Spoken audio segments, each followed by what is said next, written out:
ሰላም ሰላም ውድ የኢትዮ ሼፍ ቤተሰቦቻችን እንደምን ቆያችሁ? እንደምን ከረማችሁ? ዛሬም በአዲስ የምግብ አሰራር ተመልሰን መጥተናል። ለዛሬ ዘንላችሁ የመጣ ነው የሹክሹካ አሰራር ነው። እስከ ቪዲዮ መጨረሻ ድረስ አብራችሁ እንድትቆዩ የኢትዮ ሼፍ ግብዣ ነው።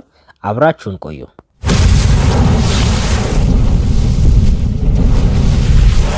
ሹክሹካ ለመስራት የምንጠቀምባቸው ግብአቶች ውስጥ ሽንኩርታችንን በደንብ አድርገን አድቅቀን እንከትፋለን። ለዚህ ቻናል አዲስ የሆናችሁ ቤተሰቦቻችን ሰብስክራይብ ማድረጋችሁን እንዳትረሱ፣ የደወል ምልክቷን በማጥቆር ሁሌ የምንለቃቸው ቪዲዮዎች ቀድመው እንዲደርሷችሁ ማድረግ ትችላላችሁ። ለወዳጅ ዘመዶቻችሁንም ሼር ማድረጋችሁን እንዳትረሱ ግብዣችን ነው። ሌላም እንድንሰራላችሁ የምትፈልጉት ማንኛውም አይነት ምግብ ካለ ኮመንት መስጫው ላይ ያስቀምጡልን፣ የምንሰራላችሁ ይሆናል። ሁሌም ቢሆን ስለምትሰጡን ገንቢ አስተያየቶችና ጠቃሚ መልእክቶች ሁሉ ከልብ አድርገን እናመሰግናለን። የምንሰራቸውንም ቪዲዮዎች ደግማችሁ ሰርታችሁ በፎቶ ብትልኩልን ለእናንተው መልሰን አስተያየት የምንሰጣችሁ ይሆናል። እስከ ቪዲዮ መጨረሻ ድረስ አብራችሁን ቆዩ።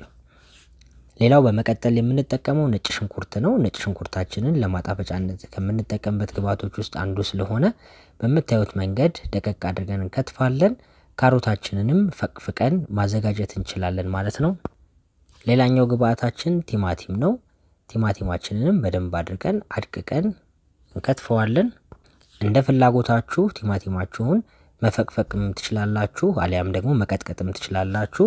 እኛ ግን አድቅቀን ከትፈን የተጠቀምነው። በመቀጠል ሁሉንም ግብአቶቻችንን ካዘጋጀን በኋላ መጥበሻችንና ዘይታችንን እናግላለን። አድቅቀን የከተፍነው ሽንኩርት ዘይታችን ከጋለልን በኋላ ከነጭ ሽንኩርቱ ጋር አድርገን አብረን በደንብ እናቁላለዋለን። ካሮታችንንም ጨምረን በደንብ እናበስለዋለን። ሽንኩርታችን፣ ካሮታችንና ነጭ ሽንኩርታችን ከተጠበሰልን በኋላ የቲማቲም ድልህ በማድረግ በደንብ አብረን አድርገን እንጠብሰዋለን። እንደ ፍላጎታችሁ ትንሽ በርበሬም ጨምራችሁ አብራችሁ ማብሰል ትችላላችሁ።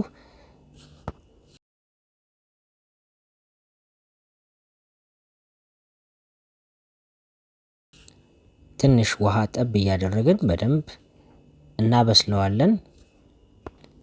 በመቀጠል ቲማቲማችንን ጨምረን በደንብ አድርገን እናበስለዋለን፣ እናቁላለዋለን ማለት ነው።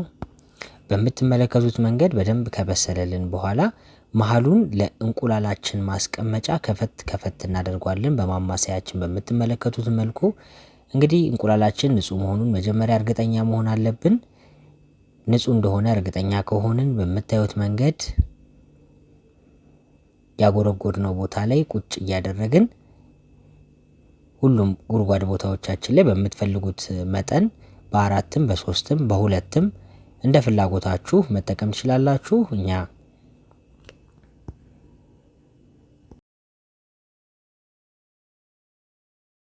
በምታዩት መንገድ እንቁላላችሁን ካደረጋችሁ በኋላ እስኪበስል ድረስ ትተውታላችሁ። አይማሰልም።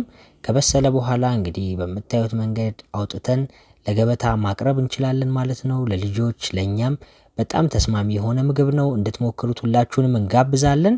በሌላ ቪዲዮ እስከምንገናኝ ድረስ ቸር ያገናኘን እያልን ሌላም እንድንሰራላችሁ የምትፈልጉት ማንኛውም አይነት ምግብ ካለ ኮመንት መስጫው ላይ አስቀምጡልን።